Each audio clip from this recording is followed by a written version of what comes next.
Pada tanggal 7 Syawal tahun 3 Hijriah terjadi perang besar di sekitar Bukit Uhud. Kaum kafir Quraisy berjumlah 3.200 orang yang dipimpin oleh Abu Sufyan sudah sangat bernafsu untuk membalas kekalahan mereka di medan Badar 1 tahun sebelumnya. Bagi mereka, kekalahan di Badar adalah aib yang memalukan yang harus mereka balas. Kaum muslimin sendiri berjumlah 700 orang yang dipimpin Nabi Muhammad SAW. Awalnya pasukan berangkat dari Madinah sejumlah 1.000 orang. Namun di tengah perjalanan 300 orang mengundurkan diri bersama Abdullah bin Ubay, seorang munafik yang berhasil menghasut 300 pasukan untuk pulang kembali ke Madinah. Rasulullah SAW membuat formasi yang sangat hebat bagi kaum muslimin. Sayap kanan berada di kaki bukit Uhud dan sayap kiri berada di kaki bukit Ainain. Sayap kanan aman karena terhalang oleh bukit Uhud, sementara sayap kiri mempunyai celah di mana musuh bisa menyerang dari balik bukit Ainain secara mendadak. Untuk itu Rasulullah SAW menempatkan 50 orang pemanah yang dipimpin oleh Abdullah bin Zubair untuk berjaga di atas bukit Ainain. Rasulullah SAW menegaskan kepada mereka, gunakan panah kalian kepada kavaleri musuh, jauhkan kavaleri dari belakang kita. Selama kalian berada di tempat, maka bagian belakang kita akan aman. Jangan sekali-kali kalian meninggalkan tempat ini. Jika kami menang, jangan bergabung. Jika kami kalah, jangan ikut menolong kami. Perang pun akhirnya pecah. Kaum muslimin dengan pekikan takbir dan semangat mempertahankan akidah dan agama mereka tidak gentar sedikit pun menghadapi kaum kafir Quraisy yang jumlah dan perlengkapan mereka sangat lengkap. Kaum kafir Quraisy sendiri sudah sangat bernafsu ingin menghancurkan barisan kaum muslimin. Dendam di hati mereka sudah sangat meluap-luap seperti api yang disiram dengan minyak tanah. Berbagai cara mereka lakukan untuk mengumpulkan jumlah, termasuk menjanjikan kemerdekaan bagi para budak yang berhasil membalaskan dendam mereka atas orang-orang yang mereka cintai yang tewas di medan Badar 1 tahun sebelumnya. Sayap kiri pasukan budak Quraisy yang dipimpin oleh Ikrimah bin Abu Jahal berusaha menyerang dari samping, namun berhasil dimentahkan oleh pasukan Islam yang melempari mereka dengan batu. Di barisan depan kaum muslimin ada Hamzah bin Abdul Muttalib, sang singa Allah yang perkasa, membabat siapapun yang berada di depan mata pedangnya. Ia jugalah yang berhasil membunuh pembesar-pembesar Quraisy di perang Badar, termasuk ayah dan saudara Hindun, istri Abu Sufyan.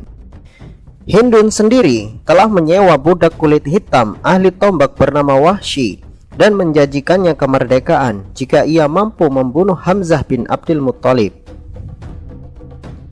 Berkat keteguhan dan kesabaran kaum muslimin, sebagaimana yang Rasulullah SAW sampaikan kepada pasukannya sebelum berangkat ke medan Uhud, bahwa jika kaum muslimin mau teguh dan bersabar di medan tempur, kemenangan akan diraih dengan pertolongan Allah Subhanahu wa Ta'ala. Pasukan Islam pun berhasil membuat pasukan kafir Quraisy lari tunggang langgang bagaikan pecundang. Kaum kafir Quraisy meninggalkan segala harta mereka dan berlari mencari keselamatan. Di pikiran mereka sudah tidak terpikirkan lagi tentang dendam. Nafsu balas dendam mereka telah hilang di telan gelapnya kekalahan.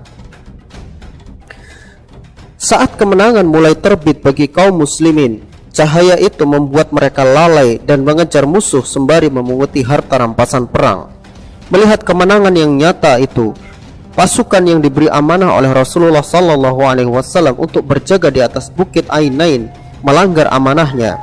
Mereka ikut turun untuk memunguti harta rampasan perang.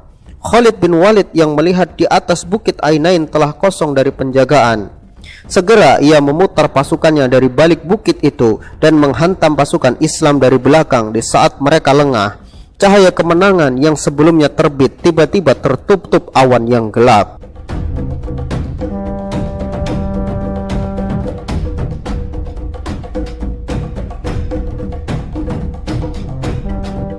Kini kaum muslimin menghadapi keadaan yang berbalik.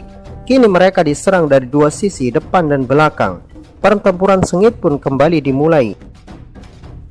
Pasukan Islam yang telah porak-poranda barisannya diserang secara membabi buta oleh pasukan kafir Quraisy yang telah haus darah. Satu persatu pasukan Islam gugur dengan jumlah yang cukup banyak. Strategi Khalid bin Walid yang saat itu masih belum masuk Islam dan kejeliannya dalam membaca peluang benar-benar membuat musibah yang nyata bagi pasukan Islam saat itu.